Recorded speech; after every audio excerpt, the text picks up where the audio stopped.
Welcome to the new week. I brought something for show and tell. So, I was panicking about possible power outages this summer while I was dealing with the disaster bathroom, right?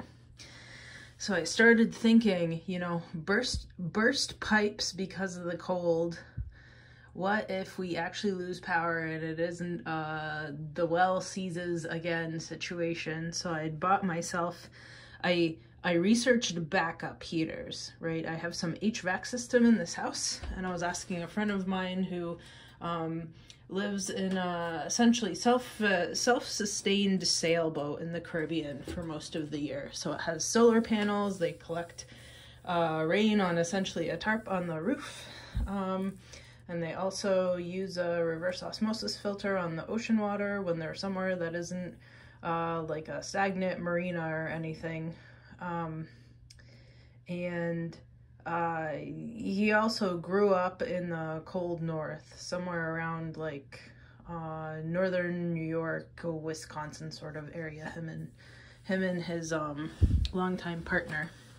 So he was saying get one of those I think it's called Little Buddy heaters. So it's like a 1-gallon propane tank, and it just creates a good amount of heat for you, and it's good for like hunting lodges or whatever. So I was looking into that, and that amount of fuel, that amount of combustible hydrocarbons just kind of scares me. It's a little bit too much for me. It's intimidating. So I kind of went down a rabbit hole and decided that this nice little guy, this is sort of like those heaters, right? You put a little bit of lamp oil in there. And I forget if it's kerosene or propane. I think it's kerosene, like really refined. I think it calls itself paraffin. So I bought some of these and I was intimidated. So I bought 2 of these, and there's some company in Vermont that sells really nice lanterns. Apparently they outfit movies, like Pirates of the Caribbean level movies and stuff, because they just carry such a good range of lanterns and lamps. But because I was so intimidated, I also bought a candelier. So there's some company called USO that makes, it's like this, but then it has 3 candles in it. I just left that upstairs, didn't bring it here, but I bought some of those too, because I've burnt candles before and it's not intimidating and it's okay. And I don't think carbon monoxide will poison me with those. So I got a couple of those. I got a couple of these. I have lanterns on my like candle inside of a lantern that I think has something like clear mica. It's square shaped and it's actually foldable, so it collapses. So when you unfold it, it's got clear, I think it's mica panels around the outside of it, and it's brass. So I even have those as really backups. So what happened? This past weekend, we had that cold front that took out the whole entire United States east of the Rockies, right? So everything east of the Rockies, and it even hit northern Mexico. Those temperatures down there were in the -degrees Celsius too. Bracing for the worst, I left my taps to drip. Maybe we should look at the plants. So I left my taps to drip, and I bumped the house up for a couple of extra degrees warmer than the usual cold that I leave it, because I leave my house somewhere at like 65 or 66. Because it's mainly for the comfort of the plants here, because I can put on more cold weather clothes in the winter, right? So it hits like 75 or 80 in here, even in the winter time, because there's 1, 2, 3 windows, right? And all of the lights, and I have the extra CFL just to bump the heat. So usually I have it at like 65, 66. So I bumped it up to like 69 or 70 just to build up thermal mass in the house, right? Just in case the power went out. So when we were forecasted in this area to get the high winds and the 30 degrees temperature drop was Friday. It's Sunday now. Merry Christmas, if you celebrate it. So Friday in the afternoon, 1:30 in the afternoon, our power goes out based on what I found the light timers at when I came up here when it turned back on. So as the hours stretched on, within like the 2nd or 3rd hour with no power, I started those 2 candeliers, the lanterns with the 3 candles in them. So I started one of those and I put them down in the problem bathroom that had the burst pipes last year. So I started one of those, and I started my scented candle that just hangs out in my kitchen, and I put it in my living room. Once it started getting dark, it starts getting dark at like 4:30 or 5. And then I lit the, what did I do? I lit the second candelier next, I think, and I put it in the bathroom too, and I put it on the floor where I know that the pipes are. I guess the pipes leading to the toilet, because those are some of the ones that burst last year. So I put them in that bathroom, and then I finally, so I had filled this guy here with oil, and it says to fill up to here, but like to the shoulder here, but you can't really see inside because it's kind of dark, and then the oil is clear. So if you take this unscrews here, this is how you fill it. And I bought a bottle of oil and a little tiny funnel to get it in here with. And then because the water, I'm on a well, right, and I wanted the water to just drip, I didn't really want to turn on the water other than letting it drip so that it would last longer dripping to give them time to get the power back on. So inside here, you can't really see. It's dark and the liquid is clear. So I guesstimated based on the size of the bottle that I was using to fill these guys. So I had filled it sometime in the middle of the afternoon while the power was already out, while I still had the light of day to do that. And it said that the wick needs to sit in there for 20 minutes to really get soaked. So I finally got over my intimidation and lit the wick on this guy, and it is such a pretty flame. It looks so nice in the dark. It's nice and bright. So I put this guy in here. I decided whatever, I mean, you're supposed to run it outside, right? Big, huge disclaimer, you're not supposed to run these inside ever because of the risk of carbon monoxide. So I decided the plant's in here. I'm not going to hang out in here. The cat isn't going to hang out in here. The only thing that's going to hang out in here is the plants, and I think the plants can handle the carbon monoxide, so I put it in here. And it looked so nice, so I had it sitting on the floor on a coaster on a metal pan just to make sure that I'm not going to burn anything, right? I checked the temperature in here in the middle of maybe the early middle of the afternoon, and it was maybe like 78. So I think it was 80 in here like usual during the day, like during the hottest part of the day, in the middle of the day when the sun is beating in, and it was 70 degrees in the rest of the house and all the lamps had been running for a while. So by the time that the power went back on at 7:30 at night, it was 60 in here. So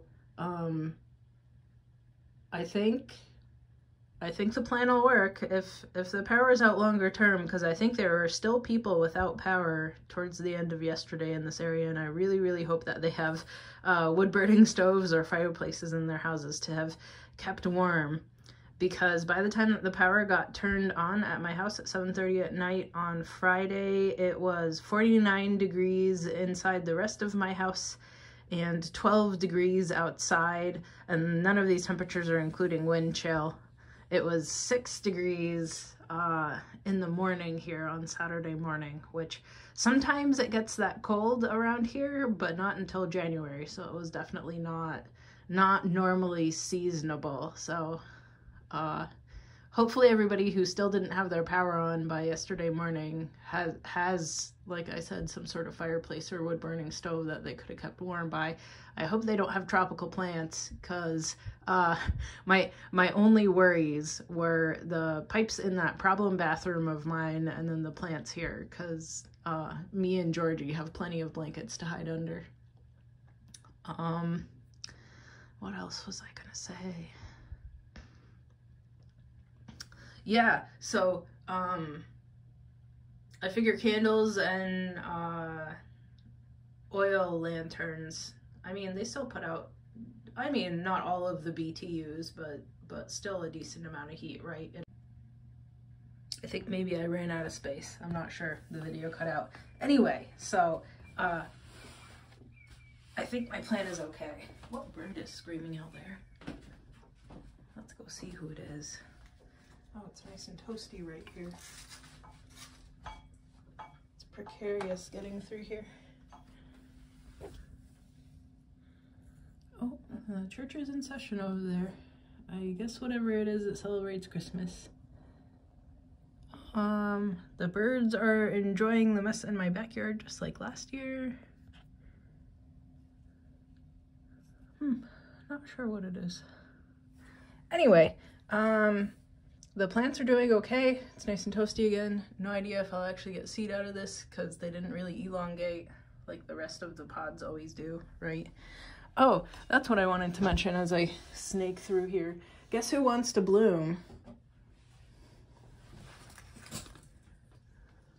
Female Cebuenensis by Trusmatiensis. Guess who didn't save any pollen? Me. So if you're watching this and you have pollen that a nice male bloom that's going to be opening up in like the next week or whatever, DM me or send it to me or something, because I do not have any pollen on hand right now, and it doesn't look like anybody male wants to bloom right now, which is a shame.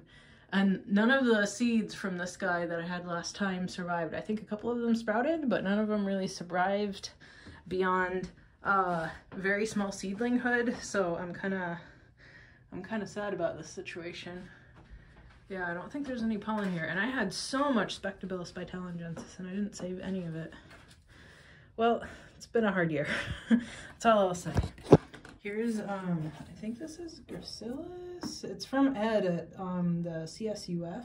He gave me that cutting that one time a bunch of years ago. Here's another one that's growing in. The lids are kind of small. I think it's because it's not humid time of the year. Here's that Casiana by Viking.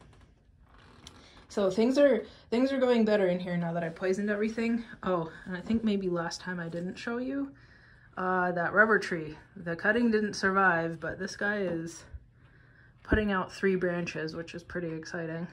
I should pick this off here. So I still have to water today. The arthritis in the middle of my back is kind of acting up. So I don't know if I'll do it today or tomorrow because I have tomorrow off of work, which is nice. Oh, and the other thing, Ventricosa, some sort of like porcelain or white or alba or whatever they're called that I originally got from Tony P. Before his greenhouse disaster. So I'm excited it's still alive. I'm always afraid that I'm gonna kill these rare, slow growing plants. The main part of the plant had died back. This is a basil. We'll see. Sort of like the Edwardsiana. I think the bugs really ate it hard. I hope it bounces back. I think the poison made a difference. Not for this guy. I think the bugs ate this guy, but anyway, I guess this one was a lot of talking about lanterns, but it was pretty nice, and I'm glad my emergency plan worked and I didn't have to get too much further into it. Look at that. It's so disgusting. It's dripping. Do you see that? There. I'll leave on that note. The Peter Diamato dripping. No wonder my floor is always sticky. Okay, next one might be in the new year. So I'm glad this year is over. I don't know if y'all are glad this year was over, but I'm glad this year is over. It's been hard. We survived. See you next year.